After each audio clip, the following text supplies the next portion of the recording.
आप यह नहीं कह सकते कि आपके पास समय नहीं है, क्योंकि आपको भी दिन में उतना ही समय मिलता है जितना एक महान या फिर सक्सेसफुल इंसान को मिलता है।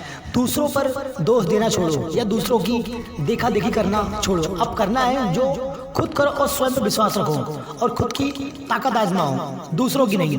क्योंकि जब भी आप ये सोचते रहोगे कि दूसरों के करने से ही या दूसरों के कहने से ही आप पर असर होता है, तो यह चीज़ हमेशा गलत है। आप दूसरों पर डिपेंडेंट नहीं हो, आप खुद पर हो। खुद की ताकत पर विश्वास रखो और खुद पर कहो कि ऐसा कोई कारण नहीं है जो आप नहीं कर सकते।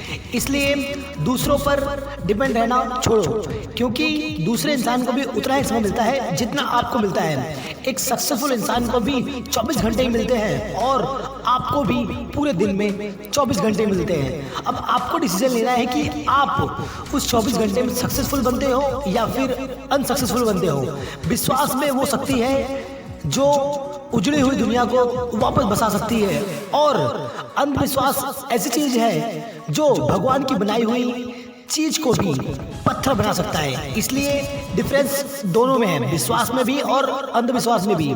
जो विश्वास होता है वह पत्थर की बनी मूर्त को भी भगवान बना देता है, लेकिन जो अंधविश्वास होता है वह भगवान की बनाई हुई इंसान को भी पत्थर बना देता है। इसलिए विश्वास करो, ट्रस्ट करो, ट्रस्ट पे ही दुनिया चलती है।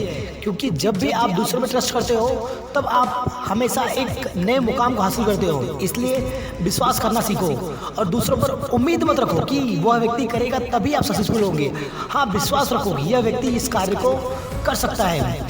दूर से हमें आगे के सभी रास्ते बंद नजर आते हैं, क्योंकि सफलता के रास्ते तभी खुलते हैं जब हम उसके बिल्कुल पास पहुंच जाते हैं। याद रखना कि यदि आप किसी भी चीज़ या किसी भी रास्ते में या किसी भी मंजिल को पाना चाहते हो, यदि आप उसके बारे में सोच रहे हो तो वो रास्ते आपको हमेशा नामुमकिन ही दिखेंगे या फिर असंभव दिखेंगे। यदि जब आप उस कार्यों में लग जाएंगे या उस कार्यों पर ध्यान देने लगेंगे या उस कार्यों के योग्य बन जाएंगे, तब वह कार्य आपको आसान दिखने लगेंगे और उस कार्य में जितनी भी आपकी प्रॉब्लम समस्याएं आ रही थी वो सभी समस्याएं धीरे धीरे खत्म होने लगेगी और आप उन सभी चीज़ों से परे रहने लगोगे। एक और बात याद रखना कि बारिश के दौरान सारे पक्षी आश्रय की तलाश में यहाँ वहाँ छुप जाते हैं या यहाँ पे वहाँ अपना बसेरा लगा लेते हैं, जबकि उन्हीं पक्षियों के बीच में एक बाज होता है जो बारिश से भी ऊपर उड़ता है। पता है क्यों? वह बारिश की जो कठिनाइयां होती है उसको अवॉइड कर देता है और बारिश या बादलों के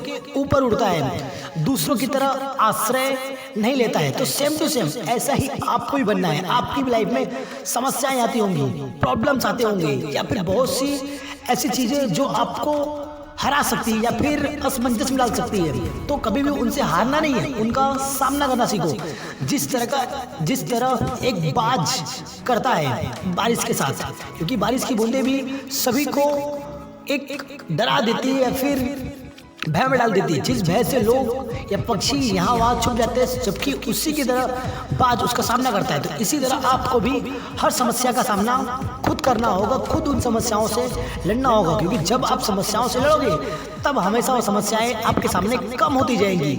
मेरी गलतियाँ मुझसे कहो, दूसरों से नहीं, क्योंकि सुधारना मुझे है, दूसरों को नहीं। इसलिए कभी भी कोई व्यक्ति आपको छोटा समझाए या आपकी गलतियां दूसरों को बताए या दूसरों को समझाए या आपके बारे में गलत बात फैलाए या अफवाह फैलाए, तो उस व्यक्ति से जाकर सिर्फ एक ही बात कहो कि अगर मेरे में कोई गलती है तो वो गलतियां मुझसे कहो, दूसरों से नहीं, क्योंकि उन गलतियों को सुधारना मुझे है, दूसरों को नहीं। इसलिए कभी भी किसी भी चीज़ में शांत रहो और उसका तुरंत उत्तर दो, क्योंकि जब भी तुरंत उत्तर दोगे तो हमेशा निर्णय तुरंत मिल जाएगा। उसको मन में बिठाए रहोगे तो हमेशा रिश्तों में दूरियां तो नहीं लेकिन फासले बहुत जल्दी आ जाते हैं। इसलिए कभी भी शांत रहना सीखो और अपने कार्यों पर ध्यान दो। हर कार्यों में आप सफल या सफल आसानी से हो सकते हो।